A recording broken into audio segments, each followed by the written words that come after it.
안녕하세요, 허재현 기자입니다. 유튜브 방송 수익구조 개선을 위해 허재현TV가 인플루언서와 소비자를 연결시키는 신개념 쇼핑몰 유인회와 제휴를 맺고 자그마하게 상품 판매를 시작했습니다. 양질의 제품을 허재현 기자가 직접 경험해 본 뒤 여러분께 적극 추천드립니다. 구매 방법은 아주 간단합니다. 유튜브 영상 댓글란 상단에 올려둔 공지사항을 확인하시거나 허재현 기자가 운영하는 탐사보도 매체 리포액트의 누리집에 오시면 편리한 구매 방법을 확인하실 수 있습니다. 클릭 몇 번만 하면 될 정도로 아주 간편합니다. 판매 수익금의 일부는 허 기자의 취재 활동을 위한 제작비로 적립이 되니까요. 허 기자도 응원해 주시고 좋은 제품도 싸게 사고 일석이조의 기분 좋은 소비를 해보세요. 판매 상품은 주기적으로 바뀌니까요. 방송을 통해 계속 확인해 주십시오. 고맙습니다. 자, 그렇죠. 지금 뭐 이미 다들 보셨겠지만 이 뉴스 때문에 지금 그래요. 요 며칠 시끄럽습니다. 그죠? 강경화 장관의 배우자, 코로나에도 미국 여행, 목적은 요트 구입. 이 보도가 이제 주말에 떴는데 어떻게 봐야 될까요? 잠깐 읽어드릴게요. 이거 이 뉴스 모르시는 분들도 계실 수 있으니까. 그러니까 KBS 기자가 어떻게 알았는지 모르겠는데 인천공항에 이제 가가지고 이 출국하는 강경화 장관의 남편, 이분이 아마 어디 대학 명예교수인가 그럴 거예요. 이일병 연세대 명예교수구나. 이분이 무슨 긴 여행을 가나 봐요. 근데 이거를 기자가 어떻게 알고 출국장에 가서 만난 거야. 만나가지고 미국 가시는 것 같던데 네 이렇게 묻습니다. 코로나 걱정 안 되세요? 이렇게 물어요. 그래서 이 강경화 교수의 남편 이일병 씨가 걱정되지만 그래서 마스크 많이 갖고 갑니다. 이렇게 하는 거죠. 근데 여행의 목적이 뭐냐? 억대 요트 사러 미국으로 간다. 이런 거죠. 그리고 굳이 뭐 남의 사생활일 수도 있지만 요트 사러 갈 수도 있지만 왜 이것이 이제 문제라고 좀 볼 수 있냐? 이 기자는 이렇게 본 거죠. 외교부가 특별 여행 주의보를 내렸는데 외교부 장관의 부군 남편이 이 주의보를 좀 뭐 강제 사항까지는 아니지만 좀 이렇게 솔선수범해서 좀 지켜주시면 어떨까? 국민들을 좀 생각해서라도 이제 그런 이제 취지로 보도를 한 거죠. 그래요. 이분이군요. 강경화 장관의 남편. 그래요. 아이고. 강경화 장관을 알고 있었을까? 기자가 좀 물어봤나 봐요. 장관님께서 뭐라고 안 하셨어요? 그러니까 서로 얘기는 했나 봐요. 얘기를 했는데 장관께서 아마 좀 말렸겠죠. 당연히 말리셨을 텐데 아마도 이제 합의가 안 됐겠죠. 그러니까 서로 어른이죠. 어른이니까 제 계획을 가지고 놀러 가지 말아야 한다 그런 건 아니죠. 공직에 있는 사람 가족인데 부담 안 됩니까? 그죠? 이게 이제 제가 그죠? 하고 싶은 얘기죠. 왜 부담을 안 느끼셨을까? 좀 참아주셨으면 어떨까? 근데 이제 이분의 생각은 나쁜 짓을 한다면 부담이죠. 그죠? 근데 제가 옳다고 생각하는 거 이런 걸 다 양보해야 됩니까? 모든 걸 다 신경 쓰며 살 수는 없잖아요. 그죠? 틀린 말은 아닌데 우리가 나쁜 짓이라고 꼭 얘기를 하는 게 아니잖아요. 여행 갈 수도 있는데 좀 이 팬데믹 상황이 끝난 다음에 좀 가면 안 될까? 이게 나쁘다는 게 아니라 우리 국민이 함께 다 지금 인내하고 있는 상황에서 외교부 장관의 배우자가 꼭 이렇게까지 하셔야 될까? 이게 섭섭한 거죠. 나쁜 짓이라는 게 아니라. 에이. 제가 지금 표정 관리가 잘 안 되네요. 사실 저는 섭섭하거든요. 이 교수님한테, 이일병 교수님한테. 왜 섭섭하냐? 일단 좀 쓴소리부터. 왜냐하면 지금 부인이 외교부 장관이잖아요. 그러면은 남편이면 솔직히 부부 공동체면 부인이 하는 일 어떻게든 음으로 양으로든 도와야 되는 게 사실 부부 공동체의 생각이잖아요. 그죠? 뭐 의무라고 하긴 좀 그렇지만 그죠? 평균적인 모습이잖아요. 그런데 외교부 장관이 지금 나서가지고 여행 자제 이렇게 국민한테 호소하고 있는데 정작 남편조차 이걸 이 호소를 안 따르면 외교부 장관이 면이 서겠습니까?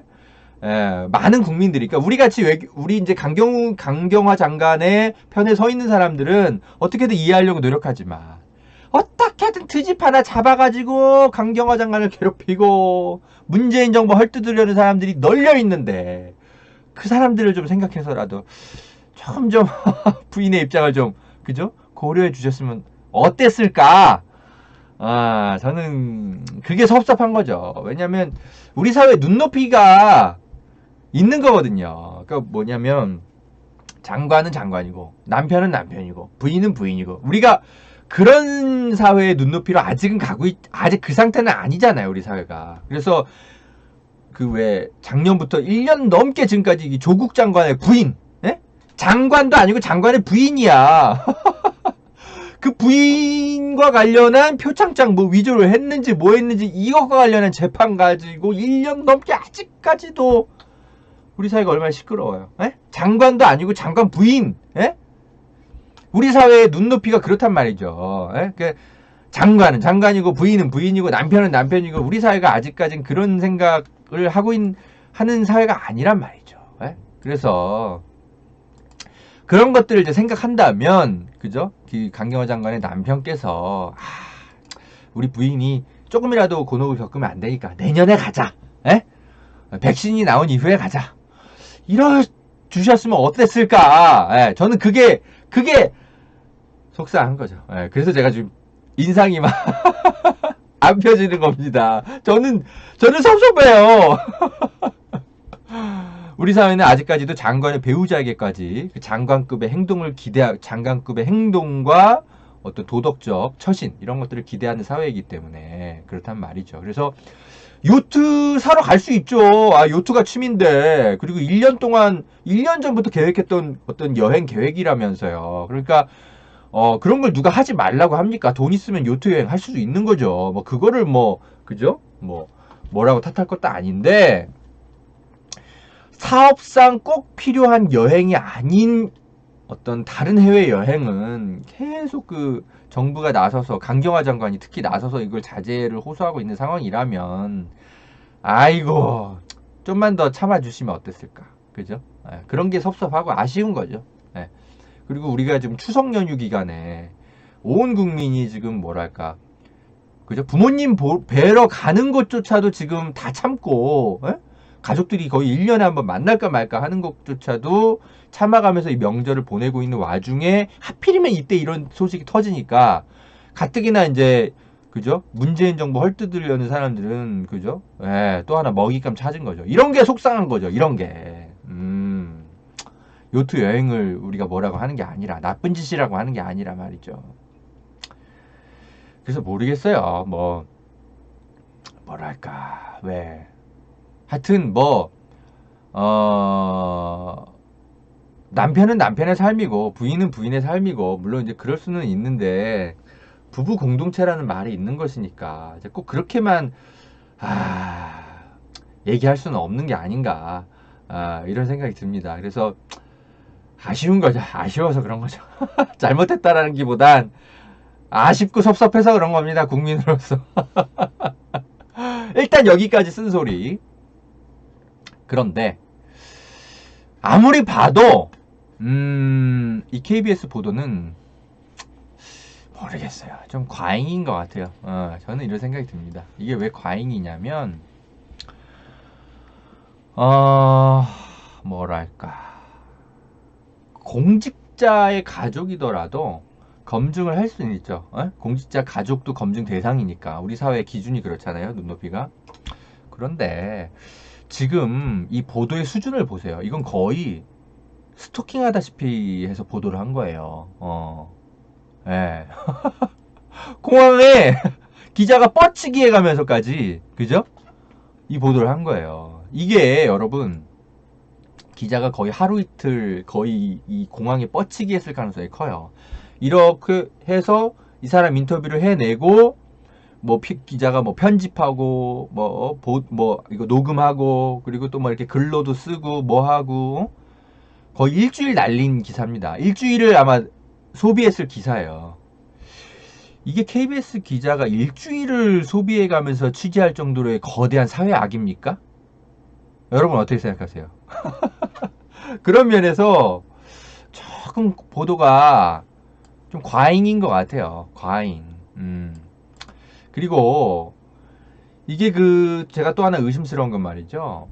어떤 사인의 출국 항공편과 시간대를 기자가 안다는 거는 사실은 불가능한 일에 가깝습니다. 누군가가 제보해주지 않는 이상, 조력자가 사전에 있지 않은 이상, 이거는 어려운 일이에요. 거의 불가능한 취재입니다. 그래서 KBS에다가 이거 사전에 야, 강경화 남편이 이날 무슨 게이트를 통과해가지고 무슨 항공편을 통해서 몇 월 며칠 날 몇 시에 간다고 하는 정보가 입수됐어 라는 어떤 법무부 출입국관리소만 알 수 있는, 또는 공항 관리 직원만 알 수 있는 중요한 정보를 누군가가 KBS에 알려줬을 가능성이 커요. 그렇지 않고서야 기자가 여기 대기하고 있을 수가 없어요. 여러분 생각해 보세요. 우리가 어떻게 알아? KBS 기자가 됐건 한겨레 이게 허재영 기자가 됐건 누가 됐건 간에 알 수가 없어요. 저희 같은 민간인이 어떻게 압니까? 그런 정보를. 근데 KBS 기자는 그걸 어떻게 알고 가서 기다리고 있었던 거죠. 어떻게 됐을까? 이거 어떻게 이런 보도를 어떻게 누가 하게 만든 걸까요?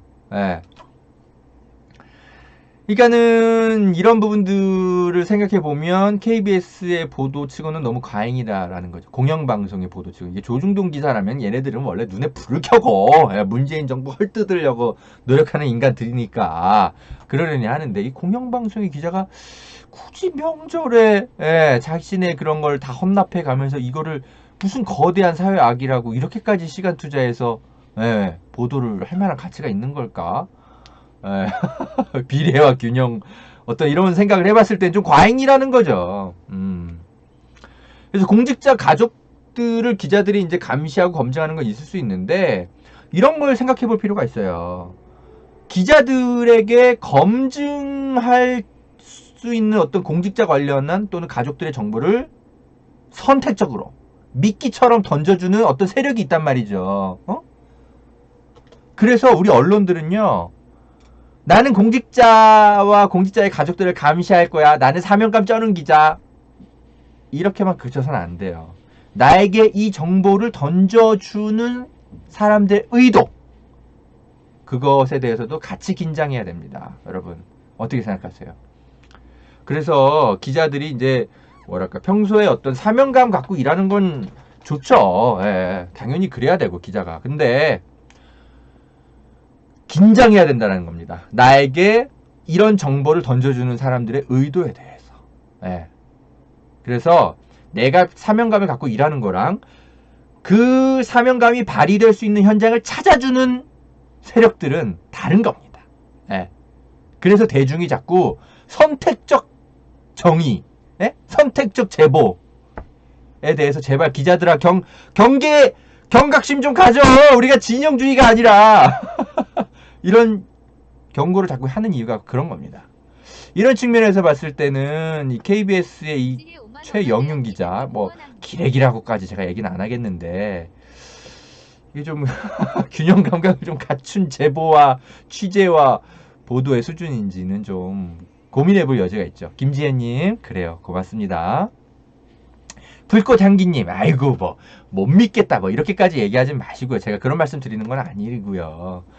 그러니까 공직자 검증하는 건 좋은데 보도의 어떤 균형과 비례, 이런 면에서 봤을 때 이게 그렇게 KBS 기자가 일주일간 공들여서 취재할 만한 거대한 사회 악인가? 저는 좀 너무 과잉이라는 거죠. 이런 거는 모르겠어요. 페북의 정도 기자가 쓰면 될 글인 거예요. 강경화 장관 배우자가 이래도 되는 거냐? 이건 좀 과잉 아니냐? 칼럼 형식으로 약간 그런 정도로 지적한다면 누가 뭐라고 하겠어요. 공영방송의 기자가 일주일을 투자해가지고, 그리고 누군가가 약간 불법성이 개입되어 있는 정보를 줘가면서 그렇게까지 공들일 만한 어떤 취재냐? 저는 그런 생각은 아니라는 거죠. 최영은 기자 수고 많이 하셨는데 우리 국민들이 볼 때는 최용인 기자를 이 공항에 뛰어가게 만든 사람의 그 제보자의 그 의도에 대해서 우리는 좀 불편한 거죠. 그래서 최용인 기자 고생하셨는데 그 제보자들에 대해서 긴장합시다. 긴장해야 된다. 이런 겁니다. 예전에 여러분 김학의 씨가 비행기표 끊기 전에 어디 도망가려다가 그죠? 수사받을 것 같으니까 문재인 정부 출범하고 나서 수사받을 것 같으니까 얘가 몰래 인천공항으로 도망가려다가 기자들한테 딱 걸렸죠. 법무부가 급히 출동해가지고 잡았잖아요. 이거 잠깐 볼까요? 그 당시에 이게 뉴스입니다. 이게 어떻게 가능했겠어요? 이게 다 제보 때문에 가능한 거예요. 이게 기자들이 어떻게 알 것 같겠어요? 잠깐 좀 봅시다.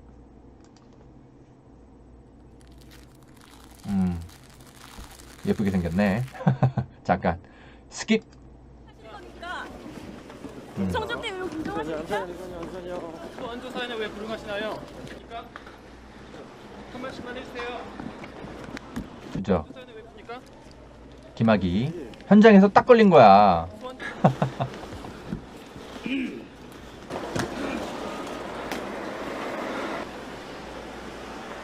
그죠? 그래, 이런 게 여러분 공항에서 걸릴 수 있는 이유는 이게 이 당시에 누군가가 김학의 빠져나간다 하고 법무부의 어떤 직원이 흘린 거예요. 제가 볼 땐 그런 거예요. 그래가지고 당시 그 출입국 관리소 직원이 아마도 감찰받았을 거예요. 이게 개인의 정보를 어떻게 알고 이게 출입국 관리법상 그죠? 출국이 금지된 사람은 출국 금지 사실을 확인을 할 수 있는데 근데 이걸 누구나 확인할 수 있는 건 아니거든요. 그래가지고 이걸 도대체 어떻게 확인해가지고 얘가 이렇게 딱 걸렸을까? 다들 의아했잖아요. 그래가지고 약간 어쨌든 국민 입장에서 김학의 딱 걸려서 속 시원했는데 그러나 어쨌든 개인의 정보가 이렇게 출국 사실 정보가 유출된 것에 대해서는 사실은 좀 감찰이 있었어요. 그 결과는 어떻게 된지 제가 모르겠는데 아무튼 이래요. 그래서 하여튼 제가 하고 싶은 얘기는 뭐냐면 이분 강경화 장관의 배우자가 어떤 공항편을 통해서 몇 월 며칠 날 몇 시에 빠져나간다. 이 정보를 도대체 누가 어떻게 알아가지고 KBS 기자한테 알려준 건지 이거는 조금 긴장해서 살펴볼 필요가 있어요. 어떤 적폐 세력이 강경화 장관 그리고 문재인 정부 헐뜯기 위해서 이런 짓을 했을 수가 있어요. 이런 거는 모르겠어요. 최영윤 기자만이 알겠죠. 이재학님, 아이고 그런 뜻으로 말씀드리는 게 아니라, 네. 아무튼, 네. 강경화 장관이 그래서 제가 이제 이 방송 시작하기 전에 뉴스를 봤는데 좀 국민 여러분께 좀 송구하다라는 입장을 밝혔죠. 그 정도 했으면 됩니다. 아니 솔직히 남편이 가겠다는데 어떻게 말려요. 좀 죄송한 얘기지만 남편이 철이 없을 수도 있잖아요. 철없는 남편 데리고 사는데 부인이 어떻게 그걸 다 말려. 아무리 가족이어도 한계가 있을 수 있는 거죠. 이재명 경기도지사의 형 하는 짓 보세요. 동생이 그죠? 굉장히 그죠? 이제 공직자로서 지자체장으로서 일하고 있는데 사사건건 반대하고 이상한 헛소리하고 그러잖아요. 그러니까 아무리 가족이어도 그 통제가 안 되는 게 있는 겁니다. 그건 어쩔 수 없는 거예요. 그게 이재명 지사의 가족 같은 경우는 친형이 아마 좀 동생한테 컴플렉스를 좀 심하게 느끼셔서 그랬던 것 같은데 모르겠어요. 강경화 장관의 이제 우리 남편 되시는 분이 어떤 생각인지 모르겠지만 부인이 어떻게 그걸 다 통제해요. 어쩔 수 없는 거죠. 그래서 이런 거 가지고는 그냥 우리가 딱 요 정도 논평하면 되는 거예요. 강경화 장관이 송구함을 밝혔고 그래 국민 입장에서 좀 섭섭했는데 그래 어쩔 수 없는 거지. 이렇게 이해하고 넘어가면 되지. 이걸 가지고 또 막 정치 공세 수단으로 삼고 뭐하고 이럴 건 아니라는 거죠. 그리고 KBS 기자도 이게 과연 당신의 일주일을 바칠 만할 정도로 거대한 사회악이냐. 한번 진지하게 생각해 봤으면. 그죠? 요런 정도로 정리해드리면 될 것 같아요. 이 이슈는. 여러분 어떻게 생각하세요? 테드유님, 철은 없는 듯 하나 불법은 아니잖아요. 그러니까요. 왜 저래? 이렇게 그냥 비판하고 말 일이면 됩니다. 이게 불법도 아닌데 이게 기자가 일주일이나 시간 들여갖고 취재할 일입니까 이게? 저는 그런 게 좀 동의가 안 되는 거예요. 그래요. 박윤화님, 남편이 알아서 안 갔어야죠. 그죠? 그냥 이 정도로 그냥 욕하고 말면 돼. 전남철님, 가족사는 누구도 몰라. 그러니까요. 그래요. 무무님, 개인 생활까지 참나. 근데 그건 우리 사회가 도덕적 어떤 사회적 눈높이가 그렇지는 않잖아요. 온전히 개인적인 생활이라고 얘기할 수는 없고, 이제 공직자에 대해 가족들에 대해서 우리 사회가 어디까지 요구할 것인가에 대해서는 무조건 개인 생활이니까 그렇게만 볼 수는 없는 거예요. 예. 나경원의 남편이 이랬다고 생각해 보세요. 그러면 조금 이해가 되실까요? 그래요. 자, 허재영 기자의 시사 바리스타 여러분 함께하고 계십니다.